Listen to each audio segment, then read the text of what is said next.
ಆಕರ್ಷಕ ಪಥಸಂಚಲನದೊಂದಿಗೆ ಹೊಸನಗರದಲ್ಲಿ 77ನೇ ಗಣರಾಜ್ಯೋತ್ಸವ ಆಚರಣೆ.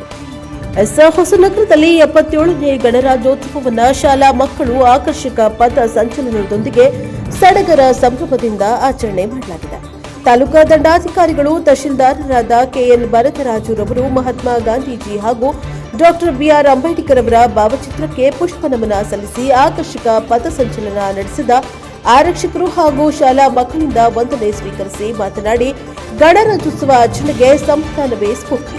ಗಾಂಧಿ ಮಾರ್ಗದ ದಿಕ್ಸೂಚಿ, ನ್ಯಾಯ, ಸಮಾನತೆ ಮತ್ತು ಘನತೆಯ ಬುನಾದಿಯ ಮೇಲೆ ನಿಂತಿರುವ ನಮ್ಮ ಸಂವಿಧಾನದ ಮೇಲಿನ ನಂಬಿಕೆಯನ್ನು ಸದೃಢಗೊಳಿಸುವಂತೆ ಕರೆ ನೀಡಿದ್ದಾರೆ. ಪಟ್ಟಣದಲ್ಲಿ ನಡೆದ ಸಮಾರಂಭದಲ್ಲಿ ತಾಲೂಕಾ ಪಂಚಾಯಿತಿ ಕಾರ್ಯನಿರ್ವಾಹಕ ಅಧಿಕಾರಿ ವೈ ನರೇಂದ್ರ ಕುಮಾರ್, ಕ್ಷೇತ್ರ ಶಿಕ್ಷಣಾಧಿಕಾರಿ Y Ganesh, CPI MI Gowdappa ಗೌಡ್ರು, ಪಟ್ಟಣ ಪಂಚಾಯಿತಿ ಮುಖ್ಯ ಅಧಿಕಾರಿ ಎಂಎಲ್ ಹರೀಶ್, ಪಿಎಸ್ಐ ಶಂಕರಗೌಡ ಪಾಟೀಲ್, ರಾಷ್ಟ್ರೀಯ ಹಬ್ಬಗಳ ಆಚರಣೆ ಸಮಿತಿಯ ಎನ್ ಶ್ರೀನಿವಾಸ್ ಕಾಮತ್, ಎನ್ ಶ್ರೀಧರ್, ಉಡುಪ ವಿಜೇಂದ್ರ ಶೇಟ್, ವಿವಿಧ ಇಲಾಖೆಗಳವರು ಮೊದಲಾದವರು ಸಮಾರಂಭದಲ್ಲಿ ಉಪಸ್ಥಿತರಿದ್ದರು. ಶಾಲಾ ಮಕ್ಕಳಿಂದ ಆಕರ್ಷಕ ಸಾಂಸ್ಕೃತಿಕ ಕಾರ್ಯಕ್ರಮಗಳು ನಡೆದವು. Bureau report NKS TV 4 Hosanagara.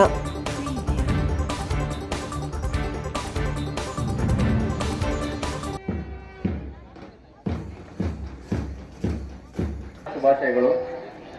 Hosanagara ತಾಲೂಕಿನ ಸಜ್ಜನ ನಾಗರಿಕ ಬಾಂಧವರೇ, ತಾಲೂಕಿನ ನೆಚ್ಚಿನ ಶಾಸಕರೇ, ಎಲ್ಲ ಇಲಾಖಾ ಮುಖ್ಯಸ್ಥರೇ ಹಾಗೂ ಸಿಬ್ಬಂದಿಗಳೇ, ಕಾರ್ಯಕ್ರಮಕ್ಕೆ ಆಗಮಿಸಿರುವ ವಿವಿಧ ಸಂಘ ಸಂಸ್ಥೆಗಳ ಪದಾಧಿಕಾರಿಗಳೇ, ಮುಖ್ಯಸ್ಥರೇ ಹಾಗೂ ಪತ್ರಿಕಾ ಮಾಧ್ಯಮ ಮಿತ್ರರೇ ಮತ್ತು ರಾಷ್ಟ್ರೀಯ ಹಬ್ಬ ಆಚರಣಾ ಸಮಿತಿಯ ಸದಸ್ಯರುಗಳೇ ಮತ್ತು ನನ್ನ ನೆಚ್ಚಿನ ಮಕ್ಕಳೇ, ಇಂದು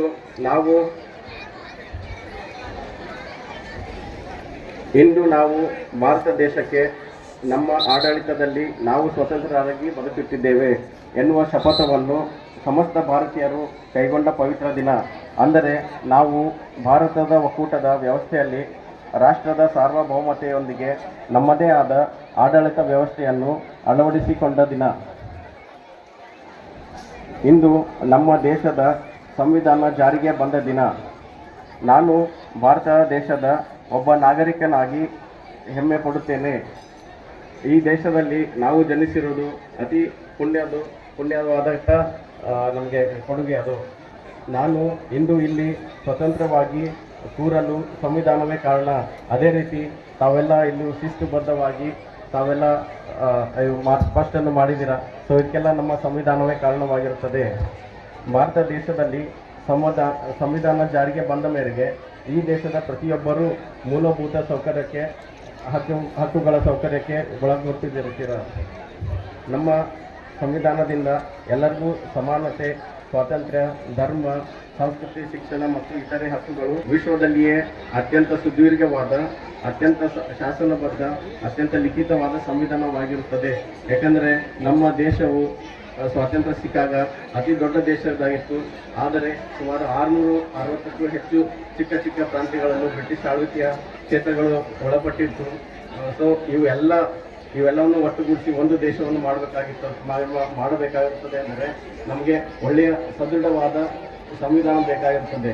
ಸೊ ನಮಗೆ ಈ ಸಂವಿಧಾನವು ಜಾರಿಗೆ ಬಂದ ದಿನದಿಂದ ನಮ್ಮ ದೇಶವು ಯಾವತ್ತಿಗೂ ಒಂದೇ ದೇಶ ಆಗಿರುತ್ತದೆ. ನಾವು ಇಡೀ ಎಲ್ಲ ನಾಗರಿಕರು, ಎಲ್ಲ ಭಾರತೀಯರು ಈ ಸಂವಿಧಾನ ಅಡಿಯಲ್ಲೇ ನಾವೆಲ್ಲ ಕಾರ್ಯನಿರ್ವಹಿಸುತ್ತಿದ್ದೇವೆ.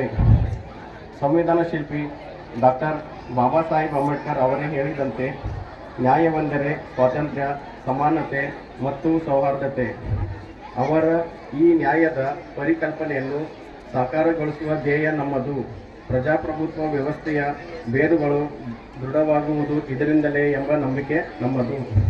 ಈ ದಿಸೆಯಲ್ಲಿ ಭಾರತವನ್ನು ವಿಶ್ವಮಾನ್ಯ ಹಾಗೂ ಬಲಾಢ್ಯ ಗಣರಾಜ್ಯನಾಗಿ ರೂಪಿಸುವಲ್ಲಿ ತಮ್ಮ ತನು, ಮನು, ಧನ ಎಲ್ಲವನ್ನು ತ್ಯಾಗ ಮಾಡಿ ಹೋರಾಡಿ ಸ್ವಾತಂತ್ರ್ಯ ತಂದುಕೊಟ್ಟ ನಾಯಕರನ್ನು ನಾವಿಂದು ಎಲ್ಲ ನೆನಪಿಸಬೇಕು.